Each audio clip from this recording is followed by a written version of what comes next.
Praise Lord. കർത്താവിൻ്റെ അതിപരിശുദ്ധമേറിയ നാമം വാഴ്ത്തപ്പെടുമാറാകട്ടെ. അനുഗ്രഹിക്കപ്പെട്ട നല്ല സമയത്തെ ഓർത്ത് ഞാൻ കർത്താവിന് മാനവും മഹത്വവും പുകഴ്ചയും അർപ്പിക്കുന്നു. നല്ല സമയം പ്രിയമുള്ളവരെ അഭിസംബോധനയെ കർത്താവ് ഒരുക്കിയ വിലപ്പെട്ട അവസരങ്ങളെ ഓർത്ത് കർത്താവിന് സ്തോത്രം ചെയ്യുന്നു. പ്രിയമുള്ളവരെ, ചില സാഹചര്യങ്ങളിൽ ചില സമയങ്ങളിൽ നാം വിചാരിക്കും, എന്താ ദൈവം നമ്മളോട് സംസാരിക്കാത്തത്? എത്രയേറെ പ്രാർത്ഥിച്ചിട്ടും ദൈവശബ്ദം കേൾക്കാൻ കഴിയുന്നില്ല. നിശ്ചയമായും നിരന്തരം നാൾതോറും നമ്മെ മുൻപോട്ട് നടത്തുന്നത് നമ്മുടെ മിടുക്കല്ല, നമ്മുടെ പുണ്യപ്രവർത്തികളല്ല, മറിച്ച് ദൈവശബ്ദവും ദൈവത്തിൻ്റെ കരുണയും മാത്രമാണ്. ഒരു മനുഷ്യൻ ഭൂമിയിൽ ജീവിക്കണമെങ്കിൽ അവന് ദൈവത്തിൻ്റെ മഹാകരുണ വേണം, ദൈവത്തിൻ്റെ സ്നേഹം വേണം, ദൈവത്തിൻ്റെ ശബ്ദം വേണം മുൻപോട്ട് ജീവിക്കണമെങ്കിൽ. അപ്പോൾ ദൈവശബ്ദം എവിടെയാണ് നിന്നുപോയത്? ദൈവശബ്ദം എവിടെയാണ് നമ്മളോട് സംസാരിക്കാത്ത പോയ സാഹചര്യങ്ങൾ ഉണ്ടായത്? ഉൽപ്പത്തി പുസ്തകം 13-ാം അധ്യായം അതിൻ്റെ 14-ാമത്തെ വേദഭാഗം ഇങ്ങനെയാണ് വായിക്കുന്നത്. ലോത്ത് അബ്രാമിനെ വിട്ടുപിരിഞ്ഞ ശേഷം യഹോവ അബ്രാമിനോട് അരുളി ചെയ്തത്, തലപൊക്കി നീ ഇരിക്കുന്ന സ്ഥലത്തു നിന്ന് വടക്കോട്ടും തെക്കോട്ടും കിഴക്കോട്ടും പടിഞ്ഞാറോട്ടും നോക്കുക. നീ കാണുന്ന ഭൂമിയൊക്കെയും ഞാൻ നിനക്കും നിൻ്റെ സന്തതിക്കും ശാശ്വതമായി തരും. ദൈവത്തിന് സ്തോത്രം. വളരെ സുപരിചിതമേറിയ അനുഗ്രഹിക്കപ്പെട്ടൊരു തിരുവചന ഭാഗം. അനുഗ്രഹിക്കപ്പെട്ട ദൈവവചന ഭാഗത്ത് നാം വായിച്ച് നിർത്തിയത് ഇപ്രകാരമാണ്: നീ കാണുന്ന ഭൂമിയൊക്കെ ഞാൻ നിനക്കും നിൻ്റെ സന്തതിക്കും ശാശ്വതമായും തരും. ഇന്ന് എന്നെ കേട്ടുകൊണ്ടിരിക്കുന്ന എൻ്റെ സഹോദരങ്ങളോട്, മാതാപിതാക്കളോട് ആത്മാർത്ഥതയോടെ വചനപ്രകാരം പറയാൻ ആഗ്രഹിക്കുന്നു. ചില ശാശ്വതമായ ചിലത് നമുക്ക് നൽകിത്തരുന്ന പരിശുദ്ധാത്മാവ്. അവൻ നാളെ ഇതുവരെ നമുക്കുണ്ടായിരുന്നൊന്നും ശാശ്വതമല്ലായിരുന്നു. എന്നാൽ ശാശ്വതമായത് എന്നേക്കും നിലനിൽക്കുന്നത് ചിലത് നമുക്ക് വേണ്ടി നൽകിത്തരുന്നൊരു ദൈവത്തിൻ്റെ കരം ചലിക്കുന്നുണ്ട്. എന്നാൽ ഇവിടെ വളരെ പ്രധാനപ്പെട്ടൊരു കാര്യം, 12-ാം അധ്യായത്തിനകത്ത് അബ്രാം കേട്ടൊരു ദൈവശബ്ദമുണ്ട്. 12-ാം അധ്യായം 2-ാം വാക്യത്തിൽ ഇങ്ങനെയാണ് വായിക്കുന്നത്: ഞാൻ നിന്നെ വലിയൊരു ജാതിയാക്കും, നിന്നെ അനുഗ്രഹിച്ച് നിന്റെ പേര് വലുതാക്കും, നീ ഒരു അനുഗ്രഹമായിരിക്കും. ദൈവത്തിന് സ്തോത്രം.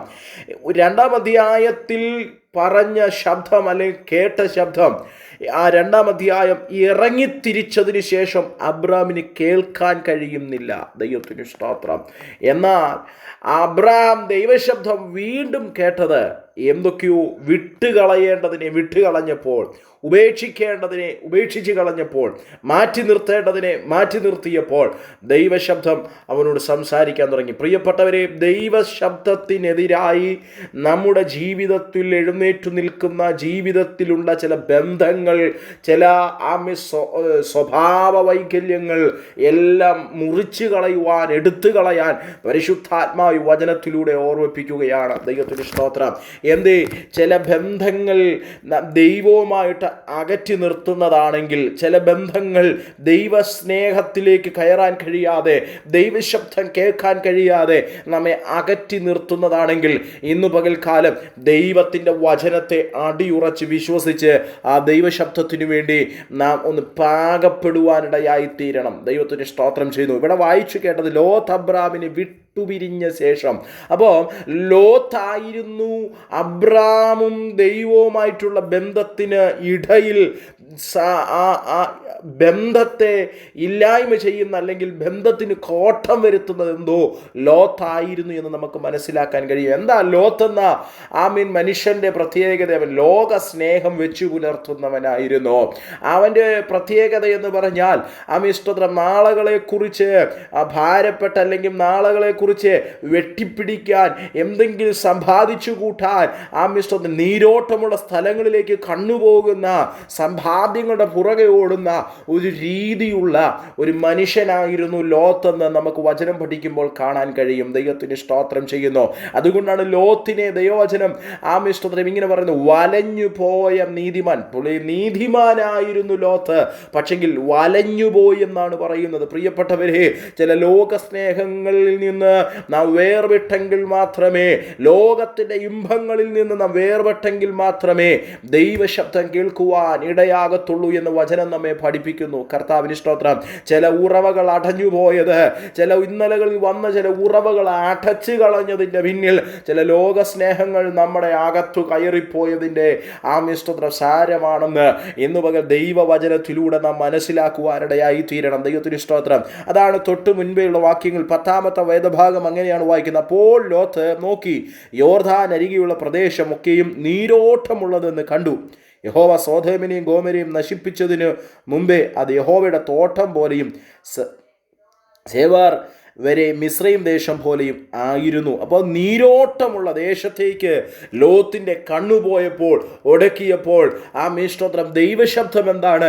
ദൈവം പറഞ്ഞ ചാർച്ചക്കാരെ പിതൃഭവനത്തെ വിട്ട് ഇറങ്ങാൻ പറഞ്ഞ അബ്രാമിൻ്റെ വാക്തത്വവുമായി ലോത്തിൻ്റെ ഇഷ്ടവുമായി കണക്ട് ചെയ്യാൻ കഴിയാത്ത സ്തോത്രം ഒരു വിഷയമാണ്. പ്രിയപ്പെട്ടവരെ, ഇന്ന് ഈ ദൈവശബ്ദം ഞാൻ കൈമാറിക്കൊണ്ടിരിക്കുമ്പോൾ നാം ഒന്ന് നമ്മെ തന്നെ ഒന്ന് പുനഃപരിശോധന നടത്തുവാനിടയായി തീരണം. ഏതെങ്കിലും ലോക സ്നേഹം സ്തോത്രം നമ്മളെ പറ്റി നിൽക്കുന്നെങ്കിൽ, അല്ല ഒന്നും കൂടെ പറഞ്ഞാൽ, ലോകത്തിലുള്ളവർ നമ്മളെ കാണുമ്പോൾ പറയും, എന്തിനാ പ്രാർത്ഥിക്കാൻ ഇറങ്ങി പുറപ്പെട്ടെ, എന്തിനാ ഈ ദൈവത്തെ വിളിച്ച്, എന്തിനാ കൊട്ടിപ്പാടാൻ ഇറങ്ങിയത്, എന്തിനാ ഈ കറുത്ത ബൈൻഡിട്ടുള്ള പുസ്തകം എടുത്തുകൊണ്ട് ആരാധിക്കാൻ ഇറങ്ങിത്തിരിക്കുന്നത്, വേറെ പണിയില്ലേ, ഈ ലോകത്തിൽ അടിച്ചു പൊളിച്ച് ജീവിച്ചുകൂടെ എന്നൊക്കെ പറയുന്നവർ കാണാം. എൻ്റെ പ്രിയപ്പെട്ടവരെ, അവരോട് മിണ്ടണ്ട എന്നല്ല, അവരുമായി കണക്ട് ചെയ്യാതെ, ദൈവത്തിന് സ്തോത്രം, അവർ നമ്മുടെ ദൈവവുമായിട്ടുള്ള ബന്ധത്തിൽ നിന്ന് നമ്മെ അകറ്റിക്കളയും. ദൈവത്തിന് സ്തോത്രം ചെയ്യുന്നു. ചിലർ ഈ വചനം എടുത്തവരുടെ വായിൽ നിന്നും ചിലത് പറയുന്ന കേട്ടിട്ടുണ്ട്, ഈ പുസ്തകം എടുത്തിട്ടൊന്നും വലിയ കാര്യമില്ല, പ്രാർത്ഥിച്ചിട്ടൊന്നും വലിയ കാര്യമില്ല എന്ന് പറയും. എൻ്റെ പ്രിയപ്പെട്ടവരെ, വിശ്വാസത്തിൽ വർദ്ധിക്കുക. അബ്രാഹാമിനോട് ദൈവം സംസാരിച്ചത് ശ്രദ്ധിക്കണമേ. ലോത്ത് അബ്രാമിനെ വിട്ടുപിരിഞ്ഞ ശേഷം യഹോവ അബ്രാമിനോട് അരുളി ചെയ്തു. സ്തോത്രം. വിട്ടുപിരിയേണ്ട ചിലതിനെ വിട്ടുപിരിഞ്ഞാൽ ദൈവശബ്ദം കേൾക്കാൻ തുടങ്ങും, ദൈവത്തിൻ്റെ മാറ്റുലികൾ കേൾക്കാൻ തുടങ്ങും. എന്താ? ദൈവം ശബ്ദിച്ചാൽ, ദൈവം നമ്മളോട് ഇടപെട്ടു തുടങ്ങിയാൽ, സംസാരിച്ചു തുടങ്ങിയാൽ നടക്കുന്ന അടുത്ത ഭാഗം ശ്രദ്ധിക്കണം. നീ തലപൊക്കി നീ ഇരിക്കുന്ന സ്ഥലത്ത് നിന്ന് വടക്കോട്ടും തെക്കോട്ടും കിഴക്കോട്ടും പടിഞ്ഞാറോട്ടും നോക്കുക എന്ന് പറഞ്ഞാൽ, ദൈവവചനം ഇങ്ങനെ പറയുന്ന മുമ്പേ അവൻ്റെ രാജ്യവും നീതിയും അന്വേഷിക്കുക, അതോടുകൂടെ ഇതൊക്കെയും നൽകി തരാം എന്ന് പറഞ്ഞാൽ, ദൈവം ഈ ഭൂമിയിൽ അനുവദിക്കുന്നതൊക്കെയും നമുക്ക് നൽകി തരാൻ കരുത്തുള്ള കഴിവുള്ള സർവശക്തനാണ് ദൈവം. നാം ഒരിക്കലും അതിൻ്റെ പുറകെ ഓടണ്ട. നാം ഒരിക്കലും നീരോട്ടമുള്ള സ്ഥലത്ത് എനിക്ക് അങ്ങനെ ചെയ്യാം ഇങ്ങനെ ചെയ്യാമെന്ന് സ്വപ്നം കണ്ട് ഓടണ്ട. ദൈവത്തിന് സ്തോത്രം. എന്ത് ചെയ്താൽ മതി? ദൈവശബ്ദത്തിന് കാതുകൂർപ്പിക്കുക. എൻ്റെ പ്രിയപ്പെട്ടവരോട് ഞാൻ പറയുന്നു, നാളിതുവരെ അധ്വാനിച്ചിട്ട് ഒരു ഫലവും കണ്ടിട്ടില്ല, നാളിതുവരെ എത്ര പ്രയത്നിച്ചിട്ട് മുൻപോട്ട് പോകാൻ കഴിയത്തില്ല, വലിയ ശൂന്യത, വലിയ പ്രയാസം. എന്നാൽ ഇന്ന് പകൽ ദൈവശബ്ദത്തിന് വേണ്ടി ചെവി കൂർപ്പിക്കാമോ? ദൈവശബ്ദം കേൾക്കാൻ കഴിയാതെ വണ്ണം അകറ്റിക്കളയുന്ന വിഷയങ്ങളെ എടുത്തു മാറ്റിയിട്ട് ആ ദൈവത്തോടൊന്ന് പറ, കർത്താവേ എന്നോടൊന്ന് സംസാരിക്കണമേ, എന്നോടൊന്ന് സംസാരിക്കണമെന്ന് പറ. ലോകസ്നേഹം ദൈവശബ്ദത്തിൽ നമ്മളെ അകറ്റിക്കളയും. സ്തോത്രം. നാം തലപൊക്കി നോക്കുന്ന ദേശത്ത് വലിയ വർധനവ്, ശാശ്വതമായ ചിലത് നമുക്ക് നൽകി തരാൻ പോകുന്നു. പ്രിയപ്പെട്ടവരെ, ദൂത് പറഞ്ഞ് ഞാൻ അവസാനിപ്പിക്കുക. ശാശ്വതമായ ചിലരുടെ മേൽ പരിശുദ്ധാത്മാവ് കൽപ്പിച്ചാക്കും. വളരെ പ്രാർത്ഥനയോടെ ദൈവാശ്രയ ബോധ്യത്തോടെ മുൻപോട്ട് പോകാൻ കർത്താവ് അനുഗ്രഹിക്കുമാറാകട്ടെ.